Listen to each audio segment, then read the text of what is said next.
नमस्ते, मैं विश्व भारती गुप्ता। आज कक्षा 9 के छात्रों के लिए कबीरदास पाठ 1 सीबीएसई बोर्ड। तो सबसे पहले पढ़ते हैं कवि परिचय। कबीरदास ज्ञान मार्गी शाखा के प्रसिद्ध कवि हैं। इनके जन्म के विषय में अनेक मत हैं। कहा जाता है उनका जन्म 1398 में काशी में हुआ था। उन्होंने शिक्षा नहीं ग्रहण की थी, परंतु सत्संग और पर्यटन के द्वारा उन्हें ज्ञान प्राप्त हुआ। वे ईश्वर को एक ही मानते थे। राम रहीम इन सबकी एकता में विश्वास रखने वाले संत थे। उनकी प्रमुख रचना जो है कबीर ग्रंथावली में संग्रहित है। उनकी मृत्यु सन 1518 में मगहर में हुई थी। इन्होंने समाज में व्याप्त आडंबर को दूर करने का प्रयास किया और एक सच्चे संत कहलाए। आइए पढ़ते हैं उनका पाठ। ये कुछ कठिन शब्द हैं, आप इनके जो है शब्दार्थ नोट कर सकते हैं। झक मारना, वक्त बर्बाद करना, पखापखी, पक्ष विपक्ष, करने, कारण, सुजान, चतुर, निकट, निकट, काबा मुसलमानों का पवित्र तीर्थ स्थल, मोटा चुन, मोटा आटा, जन्मिया जन्म लेकर, सुरा शराब, टाटी लकड़ी का पल्ला, थुनी स्तंभ, बलिंडा छप्पर की मजबूत मोटी लकड़ी, छान छप्पर, भांडा फूटा, भेद खुला। वैसे तो हम पैराग्राफ में अवतरण में बीच बीच में कठिन शब्दों के अर्थ बताऊंगी, परंतु अगर नोट करना चाहें तो एक साथ ये शब्दार्थ नोट कर सकते हैं। अब कबीरदास की साखियाँ पढ़ते हैं। पहला है मान सरोवर सुभर जल, हंसा केलि कराहि, मुक्ता फल मुक्ता चुंगे, अब उड़ी अनत न जाए। तो कबीरदास जी कहते हैं कि मान सरोवर एक झील है, वहाँ पर हंस निवास करते हैं क्योंकि वहाँ पर अत्यंत सुंदर वातावरण है, पानी की व्यवस्था है। तो कबीरदास जी इन पंक्तियों की तुलना हंसों से करते हुए कहते हैं कि जो हंस हैं वो मान सरोवर में, जहाँ सुंदर निर्मल सुभर जल अर्थात जहाँ निर्मल जल जिस झील में भरा हुआ है, वहाँ पर हंस खेलते हैं, खेल कराएं, खेल करते हैं।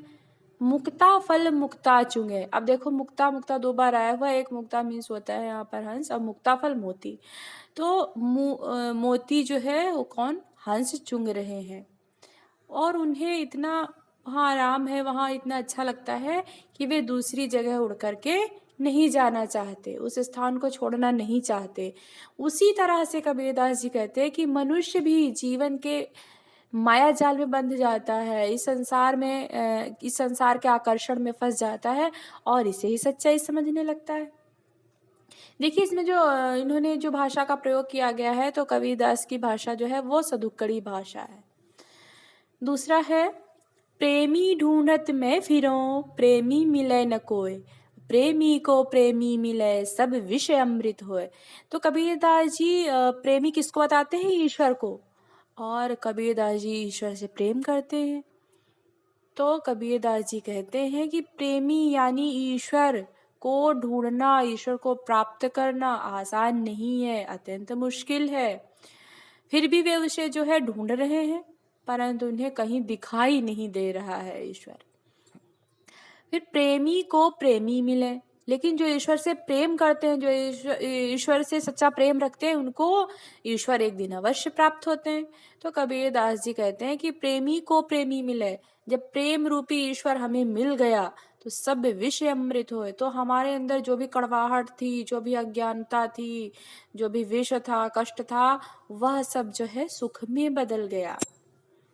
आगे देखिए, हस्ती चढ़िए ज्ञान को सहज दुलीचा डार, स्वान रूप संसार है भूकन दे जगमार।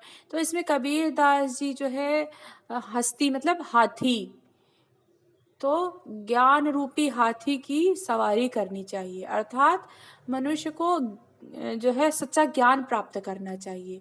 और कैसे, सहज दिली चढ़ार, अर्थात सहजता के साथ, मनुष्य को सहजता के साथ जो है सच्चा ज्ञान प्राप्त करना चाहिए, जो मतलब ईश्वर के दर्शन कराए, ऐसा ज्ञान प्राप्त करना चाहिए। स्वान रूप संसार है, स्वान अर्थात कुत्ता।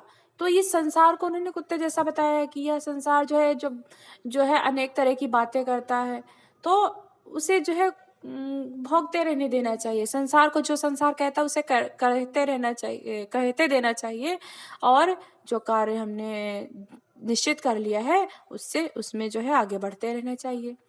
तो कबीरदास जी क्या कहते हैं, ये संसार की तुलना कुत्तों से करते हैं कि आपके ऊपर ये संसार जो है भौंकता रहेगा, इसे अनदेखा करते चलना चाहिए, और एक दिन वे स्वयं कुत्ते जो हैं चुपचाप बैठ जाएंगे, शांत हो जाएंगे।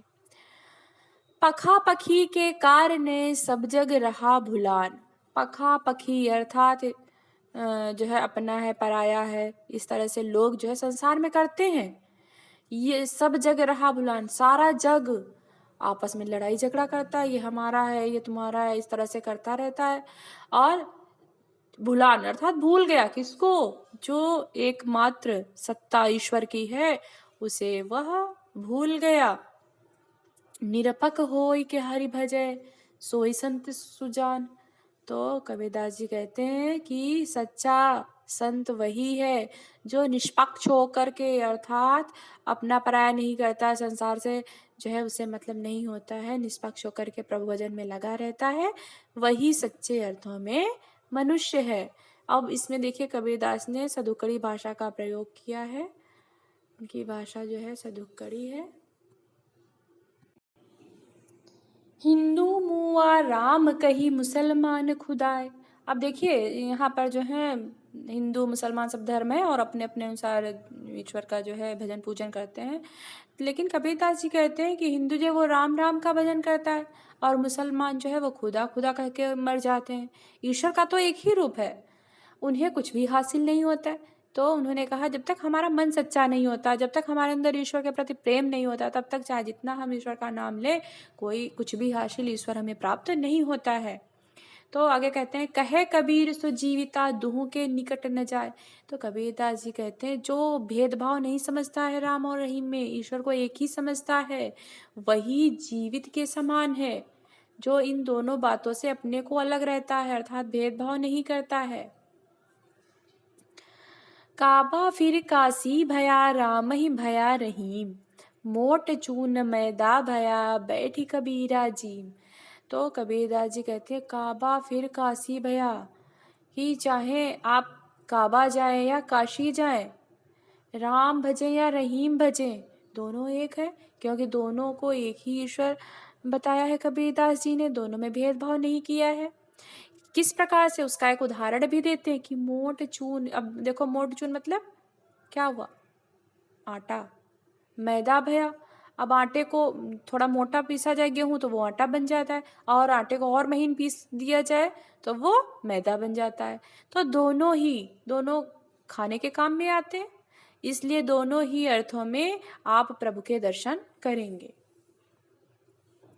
ऊंचे कुल का जन्मिया जे करनी ऊंच न होए, सुबरन कलश सुरा भरा साधु निंदा सोए। बहुत अच्छी बात कही कबीरदास जी ने इन पंक्तियों में कि ऊंचे कुल में जन्म लेने से, केवल मात्र ऊंचे कुल में जन्म ले लिया किसी मनुष्य ने और उसके कर्म उच्च नहीं है, नीच कर्म है, तो वह मायने नहीं रखता है, अर्थात लोग उसे सम्मान नहीं देते हैं, उसकी निंदा करते हैं।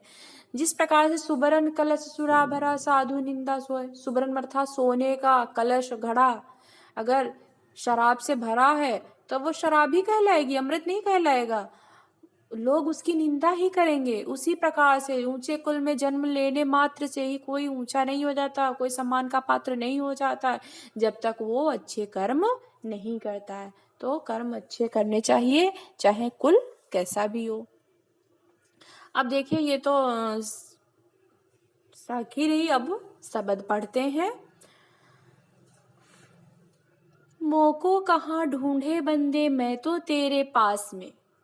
ईश्वर को मनुष्य जो है हर जगह ढूंढता फिरता है, कहीं मंदिर में, मस्जिद में, तीर्थ स्थानों पर तरह तरह के आडंबर करता है, लेकिन कबीरदास जी कहते कि मुझे कहाँ कहाँ ढूंढ रहे हो, मैं तो तुम्हारे पास में ही हूँ, मुझे कहीं ढूंढने की आवश्यकता नहीं है।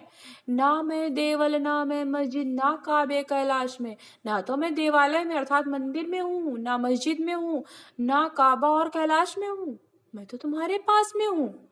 ना तो कौने क्रिया कर्म में, ना तो मैं किसी कार्य में हूँ, ना कर्म में हूँ।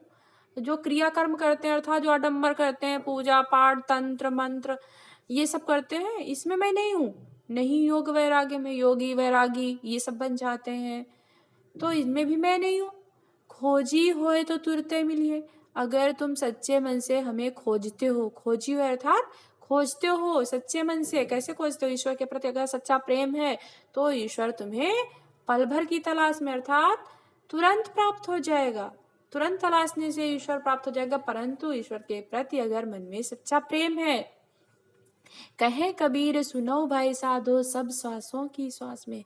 कबीर दास जी कहते हैं कि संतो सुनो, सभी सुन लो कि ईश्वर जो है कण कण में विद्यमान है, सब श्वासों की श्वास में अर्थात सभी में विद्यमान है, सभी कणों कणों में विद्यमान है। तो ईश्वर को जो है इधर उधर ढूंढने से ईश्वर प्राप्त नहीं होता है। लास्ट अवतरण देखिएगा, थोड़ा सा कठिन है ये। संतो भाई आई ज्ञान की आंधी रे। तो कबीरदास जी इसमें क्या कहते हैं कि ज्ञान की प्राप्ति होते ही मोह विकार सब नष्ट हो जाते हैं। जब हमें सच्चा ज्ञान प्राप्त होता है तो हमारे अंदर जो भी मोह है, जो भी हमारे अंदर विकार हैं, वो सारे जो हैं दूर हो जाते हैं, अज्ञानता दूर हो जाती है। तो और परमात्मा का साक्षात्कार हो जाता है, अर्थात परमात्मा के दर्शन हो जाते हैं। परंतु इसमें कबीरदास जी ने झोपड़ी और आंधी को रूपक बताया है। देखो किस तरह से बताया है। कबीरदास जी कहते हैं कि संतों देखो ज्ञान की आंधी आ गई है, ज्ञान प्राप्त हो गया है, ज्ञान की आंधी आ गई। और जब आंधी आती है तो क्या होता है? आड़ के लिए ब्रह्म की टाटी, टाटी मतलब होता है टटिया, जो लगाई जाती हैं, आड़ के लिए लगाई जाती हैं, पर्दे लगाए जाते हैं, वो सब जो है उड़ जाते हैं जब आंधी आती है। तो उसी प्रकार से जब ज्ञान रूपी आंधी आई, जब ज्ञान उत्पन्न हो गया तो माया रहे न बांधी, अर्थात सारे जो हैं भ्रम नष्ट हो गए, टूट गए। अब जो है जब ज्ञान प्राप्त हो गया तो अब क्या सत्य है क्या असत्य है इसका भेद भी समझने लगा हूँ, कबीरदास जी कहते हैं। और माया रहे न बांधी, संसार क्या है? माया रूपी है। तो कहते हैं अब माया रूपी रस्सी भी टूट गई है। जिस प्रकार से आंधी आती है तो रस्सी से टटिया और पर्दे बंधे रहते हैं, सब टूट जाते हैं, उसी प्रकार से जब ज्ञान रूपी आंधी आई तो माया के समस्त बंधन जो है वो समाप्त हो गए। फिर हित चित की दो थुनी गिराही, मोहि बलिंडा टूटा। हित चित की दो थुनी गिरानी, थूनी होते खंभे। तो दो जब जैसे आंधी आती है तो खंभे गिर जाते हैं, तो उसी प्रकार से जब ज्ञान की आंधी आई तो मोह और आसक्ति, हित चित्त की क्या है? मोह और आसक्ति, ये दो खंभे हैं, ये दोनों गिर गए, ढह गए। इतना ही नहीं, तृष्णा छान परी घरी ऊपर, कुबधि का भांडा फूटा। तृष्णा रूपी छप्पर को संभालते हुए मोह रूपी तहसीर भी टूटकर जो है गिर गई। मतलब शारीरिक अहंकार जो था वो भी ढह गया। मोह और तृष्णा के समाप्त होने पर, तृष्णा छानी परी घर ऊपर मतलब जो छप्पर छाया गया है घर के ऊपर वो आंधी आने पर टूट गया। उसी प्रकार से मोह और तृष्णा जब समाप्त हो गई तो जो हमारे अहंकार है, घर कहा गया है शरीर को, तो हमारे शरीर का अहंकार भी समाप्त हो गया है। जैसे छप्पर के गिरते ही झोपड़ी के भीतर रखे हुए बर्तन फूट जाते हैं, कुबुद का भांडा, भांडा मतलब बर्तन, फूटा फूट गए। तो जब छप्पर गिरता है तो उसके अंदर रखे हुए बर्तन टूट जाते हैं। उसी प्रकार से जब अहंकार समाप्त हो गया है तो हमारे कुबुद्धि अर्थात कुबुद्धि, जो बुरी बुद्धि है वो भी दूर हो गई है, सारी कुबुद्धि समाप्त हो गई है। कुबुद्धि मतलब वासनाएं, जो भी वासनाएं हैं, जो भी इच्छाएं, वो सब अब समाप्त हो गई हैं। जोग जुगति करि संतों बांधी, निरुचि चुवे न पानी। और जब ज्ञान की प्राप्ति हो गई तो संतों ने वास्तविकता, सत्य को समझ लिया। वे समझ गए कि बाहरी मोह माया व्यर्थ है। उन्होंने योग की युक्तियों द्वारा, योग के द्वारा, सतवृत्तियों के द्वारा अपना शरीर का अहंकार तो निकल गया, कुबुद्धि भी दूर हो गई। तो उन्होंने जोग जुगति कर संतो बांधी, उन्होंने कैसा कैसा जो है छप्पर शरीर अब बना लिया। अब जो है उन्होंने सद्वृत्तियों का, ज्ञान का शरीर जो है उसका निर्माण कर लिया, शरीर रूपी छप्पर का निर्माण किया। और निर्चु चुवे न पानी, सब जो है अब इसमें जरा सा भी अहंकार नहीं बचा है। और कूड़ कपट काया का निकसा, काया मतलब होता है शरीर, शरीर का जितना भी कूड़ा करकट था वो बाहर निकल गया। अब इसमें विकार रूपी पानी, अर्थात एक बूंद भी जो है पानी आने की संभावना नहीं है, नहीं है। हरि की गति जब जानी, जब ईश्वर के प्रति ज्ञान की प्राप्ति हुई तो सारे विकार जो है, सारा कूड़ा करकट सब निकल गया। आंधी पीछे जो जल बूठ, प्रेम हरिजन भीना। और जब आंधी चली जाती है उसके बाद वर्षा होती है, तो उसी प्रकार से ज्ञान की आंधी, अर्थात जब हमें ज्ञान प्राप्त हो जाता है तो हमारे मन में ईश्वर के प्रति प्रेम उत्पन्न होता है। तो ज्ञान की आंधी के बाद प्रभु की भक्ति रूपी जल की वर्षा हुई, अर्थात हमारे मन में ईश्वर के प्रति प्रेम उत्पन्न हुआ, भक्ति उत्पन्न हुई। कहे कबीर भान के प्रगटे उदित भयातम कीना। कहे कबीर, भान अर्थात होता है सूर्य के, प्रगटे मतलब उदय होने पर, तम अंधकार कीना दूर हो गया।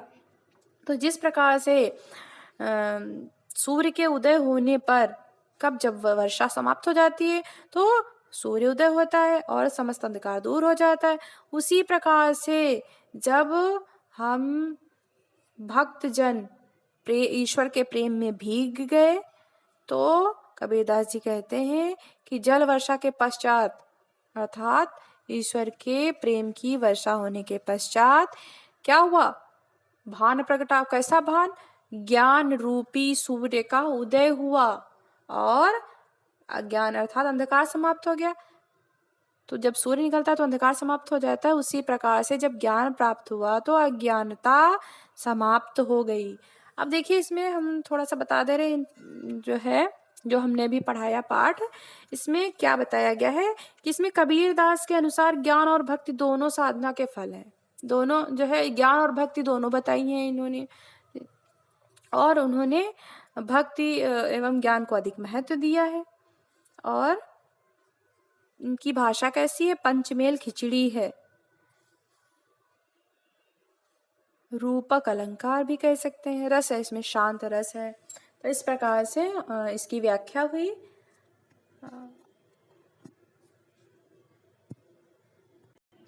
आशा करती हूँ ये पाठ आपको समझ में आया होगा। धन्यवाद। कुछ बच्चों की रिक्वायरमेंट थी, उन्होंने यूपी बोर्ड के बच्चों ने कहा था कि जो है उनका जो है पाठ्यक्रम विषय वस्तु जो है दी जाए, पढ़ाई जाए।